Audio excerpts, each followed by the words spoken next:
They say that when you lose hope, you lose everything. When you give up hope, you've lost everything. So there's always hope. When you have hope, you have everything, man. When you have hope in Allah subhanahu wa ta'ala, you have everything, man. You have everything that you could ever possibly need. I don't care who likes me. I don't care who respects me. If I have favor with Allah subhanahu wa ta'ala, man, forget you. Seriously. I don't need you to give me my dignity. Allah subhanahu wa ta'ala has given it to me. Because on the flip side of this, Ar-Rasul sallallahu alayhi wa sallam said, but whosoever seeks to be pleasing to Allah, even if it's at the displeasure of the people, that means I do what Allah likes. I don't care who likes it. I don't care if my boss doesn't like it. I don't care if my neighbors don't like it. I don't care if my family doesn't like it. I don't care if my wife doesn't like it. I don't care if my parents don't like it. I don't care who doesn't like it. I do what Allah likes and nothing else. Ar-Rasul sallallahu alaihi wasallam said about this person that when they seek the pleasure of Allah, even if it's at the displeasure of people, that not only would Allah become pleased with them, He would make the people pleased with them. He would make and force the people to be pleased with them. And this is the promise of Ar-Rasul sallallahu alayhi wasallam. And we know Ar-Rasul sallallahu alayhi wasallam spoke nothing but the truth. So Ar-Rasul sallallahu alayhi wasallam is saying that if you seek to be pleasing to Allah, that means I don't care who doesn't like the fact that it's time for me to make salah. I don't care what you got going on.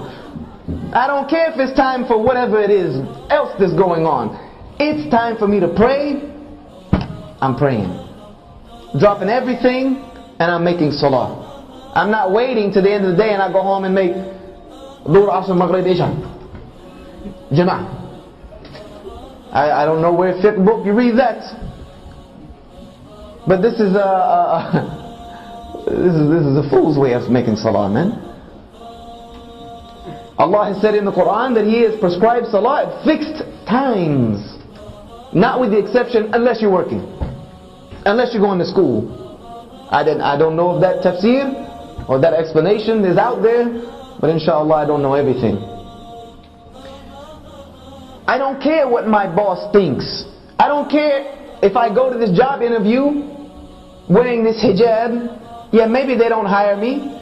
But if they don't hire me because I'm wearing a hijab, I don't need that job anyway. That's a job I don't need anyway. Because if they don't want me to wear a hijab, they certainly not going to let me pray. They certainly not going to let me go to Jummah. They certainly not going to let me do anything that resembles the action of a Muslim.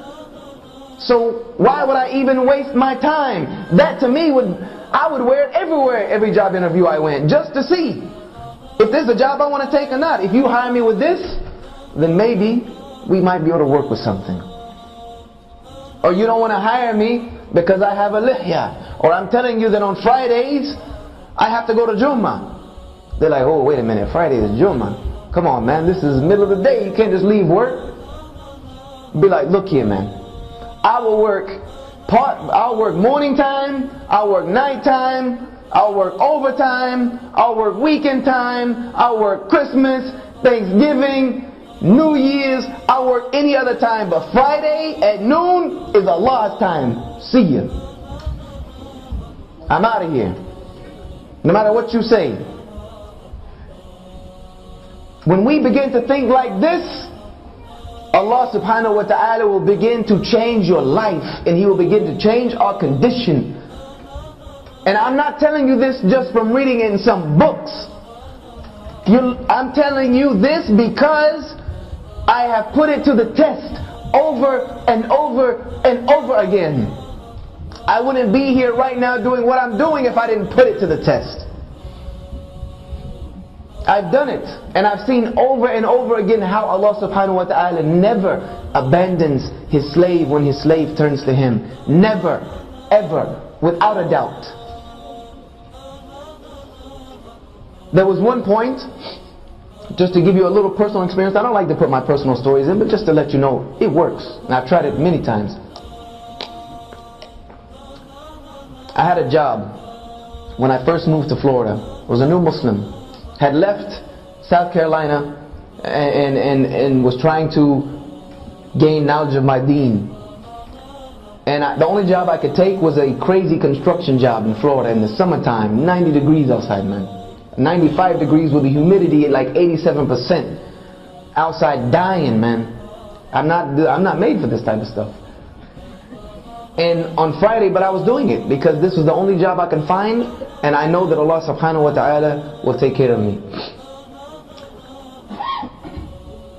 I went on Friday and told my boss, look, I gotta go to Jummah. I gotta go. I'm gonna take a long lunch today, but I'll stay late. He was like, no, man, there's no leaving. You don't leave this work site. I'm like, look, this is my religious obligation. I have to go to Jummah on Friday. He was like, look, if you leave the job, then you're fired. I said, well, I'll see you in 2 weeks to get my check, because I'm out. And I left. I just left.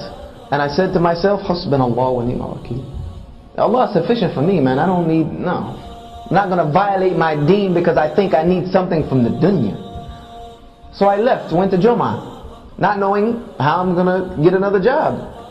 Not knowing how I'm going to take care of myself. I went to Jummah. And I was leaving Jummah. And I made the dua during the two Jummah. One of the ones that Rasul Sallallahu Alaihi Wasallam is never unheard from Allah subhanahu wa ta'ala. I made one of those. So Ya Allah, my welfare is in your hands. I walked outside of Jummah. And there was a brother who had just come from Philistine. A sheikh from Philistine. One of the most knowledgeable brothers I've ever met in my entire existence. And he came from Philistine, and he owned a pizza shop in Al-Quds in Jerusalem. And he came here to open up a pizza shop and establish his family here because of all the fitna in Jerusalem at the time. And he came up to me afterward. He said, Brother Yusha, do you have a job right now? I said, actually no, I just quit today. He said, well, I need somebody to work for me. And he hired me on the spot and gave me double what I was making at the construction job.